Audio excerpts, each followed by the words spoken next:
আসসালামু আলাইকুম রহমতুল্লাহ। বন্ধুরা, ঐতিহাসিক রাজবাড়ি এবং ঐতিহাসিক রাজপুকুর দেখার জন্য আমরা নরসিংদীর দিকে ছুটলাম।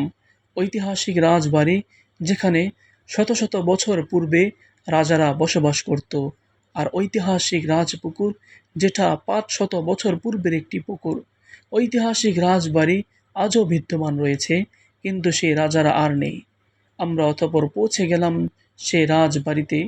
রাজবাড়ির কারুকার্যগুলো খুবই সুন্দর, কিন্তু কালের বিবর্তনে রাজবাড়িকে অযত্ন করার কারণে একদম রাজবাড়িটা বিরান ভূমির মতো হয়ে গিয়েছে। আমরা অতঃপর ছাদে উঠলাম সিঁড়ি বেয়ে। দেখতে পেলাম যে রাজবাড়ির ছাদের উপর আজ গোবর শুকানো হচ্ছে।